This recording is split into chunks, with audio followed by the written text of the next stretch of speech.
우주의 역사는 시간의 역사입니다. 과학은 시간을 알면 어떤 시점에서 사건을 알 수 있다고 전제합니다. 예로 공을 위로 던져올리면은 그 공이 언제 어느 위치에 있을지 정확하게 예측할 수가 있죠. 좀 더 확장해서 달이 2000년 전 현재 어느 위치에 있었는지 정확하게 추정해낼 수 있습니다. 이러한 개연적인 사건에서 연결하여 태초의 우주를 상상합니다. 우주의 시작을 알 수 있다는 것입니다. 사람의 상상력이 참으로 대단하지요. 태초의 순간은 시간이 0인 지점입니다. 시간이 0인 지점에는 아무것도 없어야 합니다. 그런데 현대 물리학의 거성 아인슈타인은 1917년 그의 유명한 일반 상대성 원리를 바탕으로 하여 태초의 우주는 본래부터 있었다는 정적 우주를 설정합니다. 1929년 허블이 적색 전위로 우주가 팽창한다고 하자 아인슈타인은 1931년 정적 우주론을 포기했습니다. 이후 진화론적 우주론은 팽창 이론과 정상상태 이론으로 이 두 가지가 서로 대립되는데 현재 팽창 이론이 압도적으로 우세합니다. 팽창 이론은 다들 알다시피 빅뱅 이론이라고 하지요. 뱅은 빵 하고 터졌다는 소리에서 나온 의성어입니다. 빅은 크다는 뜻이니까 빅뱅은 대폭발 이론이라고 하지요. 저는 빅뱅을 빅뻥 이론이라고 말합니다.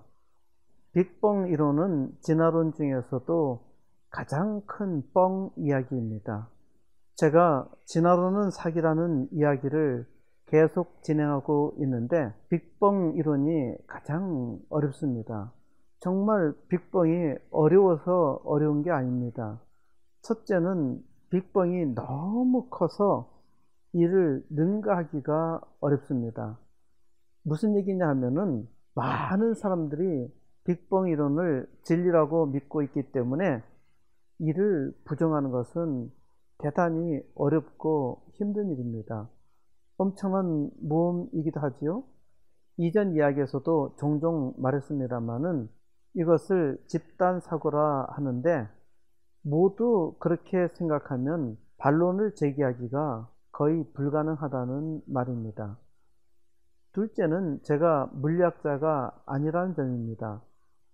물리학도 모르는 무식한 사람이 무슨 물리를 논하느냐고 비아냥거릴 수 있습니다.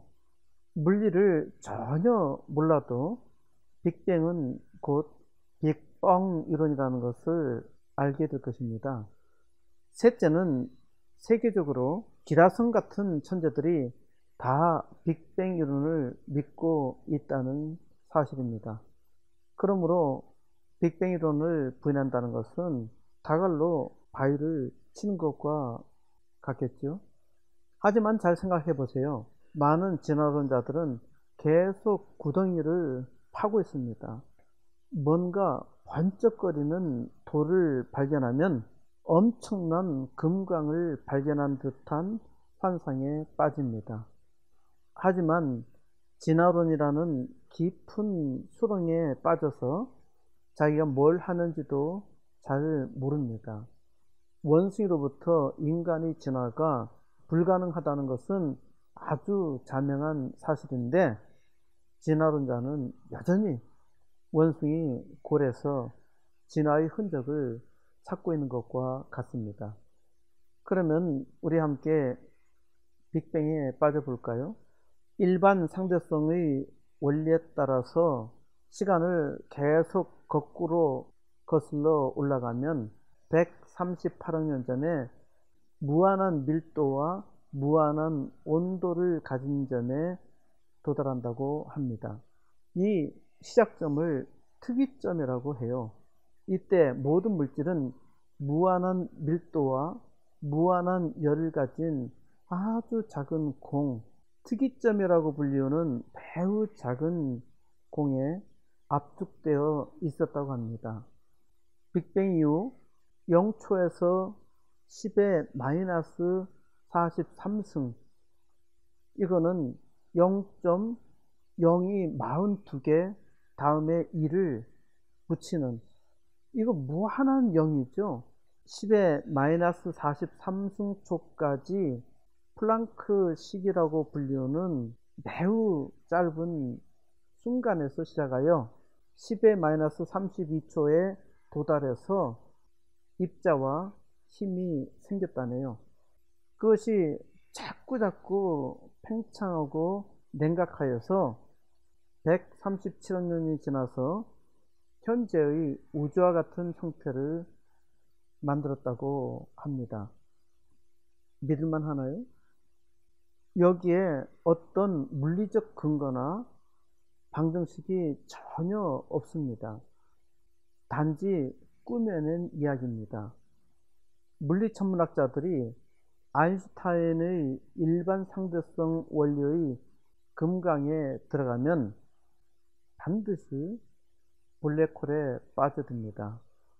스티븐 호킹은 이 특이점이 너무 신비로워서 시간의 역사에서 인간적인 원리로 설명합니다. 갑자기 인간적인 원리라니요? 이 신비가 물리적으로 이해되지 않으니까 인간적인 원리라 한 것입니다.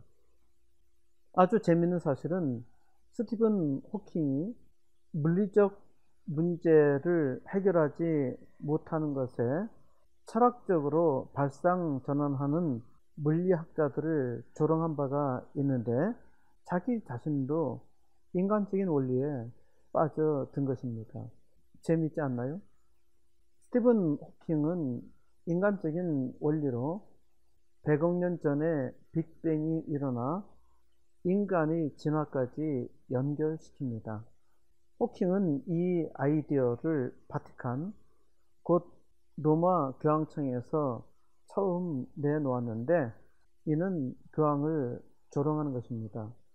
스티븐 호킹은 우주에 하나님이 있을 공간이 없다는 겁니다. 이건 과학도 아니고 대단한 교만이지요. 이제 빅뱅 이론에 대해서 사고 실험을 한번 해보시죠. 아주 작은 공, 수소 원자와 같은 아주 작은 입자가 오늘날 갑자기 터져서 이 끝도 없이 거대한 우주를 생성했다고 상상할 수 있나요?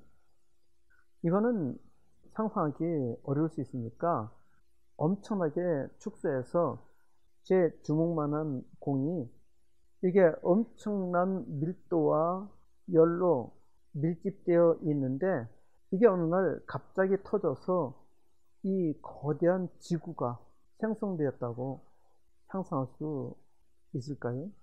이런 상상을 할 수 있다면 아주 훌륭한 물리천문학자로 앞으로 노벨상을 기대할 수 있을 겁니다. 빅뱅 이전에 무엇이 있었을까요? 과학자들은 이렇게 대답합니다. 우리는 모릅니다. 빅뱅이 어디서 왔나요? 우리는 모릅니다. 빅뱅이 왜 일어났죠? 우리는 모릅니다. 이것이 과학자들의 답입니다. 과학자들이 진짜로 몰라요. 그런데 믿는 겁니다.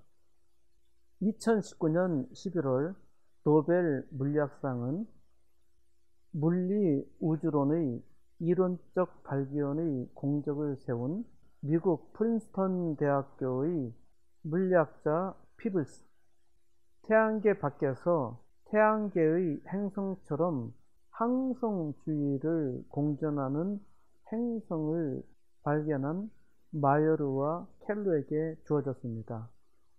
우주 진화의 비밀을 밝히는 데 기여한 공로로 노벨 물리학상을 받은 피블로는 수상 발표에서 빅뱅 이론을 구체적으로 지지할 증거가 없기 때문에 빅뱅을 지지하지 않는다고 하며 이렇게 말했습니다. 내 분야에 대해 가장 먼저 이해해야 할 것은 빅뱅이라는 이름이 매우 부적절하다는 것입니다. 우리는 이전에 일어난 일에 대한 실험적인 증거는 없습니다. 사실 우리가 태초의 일에 대해 좋은 이론이 없는데 우리가 태초에 대해 생각한다는 것은 대단히 불행합니다.